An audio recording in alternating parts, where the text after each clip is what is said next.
Hi friends, తోటకూరతో పప్పు ఎలా చేసుకోవాలో ఈ వీడియోలో చూద్దాము. తోటకూరలో మనకి చాలా ప్రోటీన్స్ ఉంటాయి. తోటకూరలో ఐరన్ చాలా ఎక్కువగా ఉంటుంది. ఇది రక్తహీనత సమస్యలను తగ్గించి రక్తంలో హిమోగ్లోబిన్ శాతాన్ని పెంచుతాయి. జీర్ణక్రియ మెరుగుపడుతుంది. ఆకుకూరల్లో పీచు పదార్థం ఫైబర్ ఎక్కువగా ఉండడం వల్ల మలబద్ధకం తగ్గుతుంది మరియు జీర్ణక్రియ సాఫీగా సాగుతుంది. కంటికి విటమిన్ ఏ చూపును మెరుగుపరచడంలో సహాయపడుతుంది.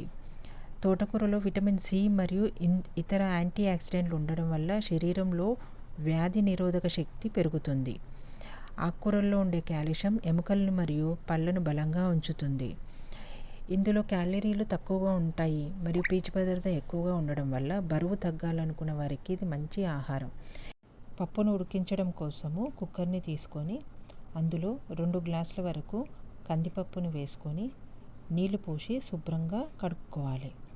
2-3 సార్లు శుభ్రంగా పప్పుని కడుక్కోవాలి.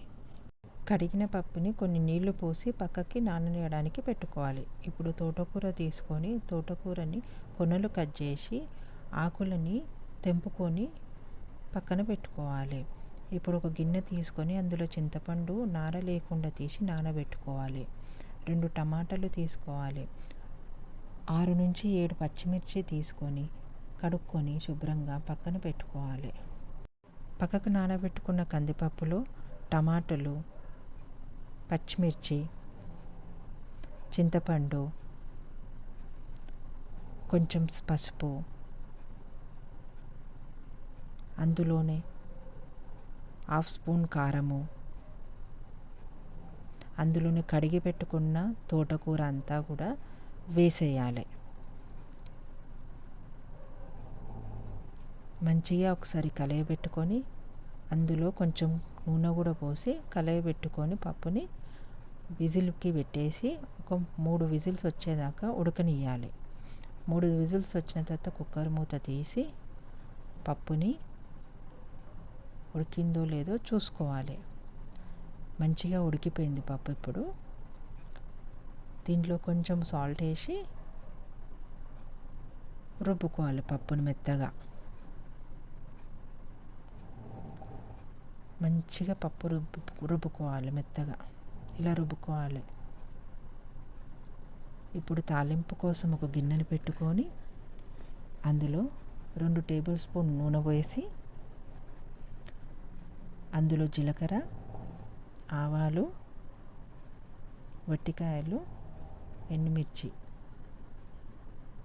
అందులో గుప్పెడు కరివేపాకు వేసి ఆ తాలింపుని పప్పులోకి వేసేసుకోవాలి.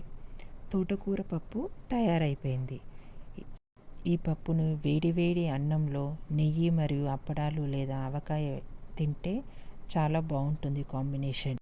ఒక చిన్న టిప్ ఏంటంటే తోటకూరను వండేటప్పుడు పప్పుతో కలిపి వండడం వల్ల మన శరీరానికి ఆకుకూరలోని పోషకాలు మరింత సులభంగా అందుతాయి అన్నమాట. కొందరు తోటకూరను సపరేట్ వేసి పప్పును సపరేట్ ఉడకబెట్టి చేస్తారు. అలా చేయకుండా కుక్కర్లోనే వేసేటప్పుడే పప్పుతో పాటు తోటకూరను కూడా వేసి వండడం వల్ల మనకి పోషకాలన్నీ కూడా అందుతాయి. నా వీడియో నచ్చినట్లయితే సబ్స్క్రైబ్ చేసుకోండి. నా ఛానల్ని Radhika Kiran family vlogs. Support me. Thank you.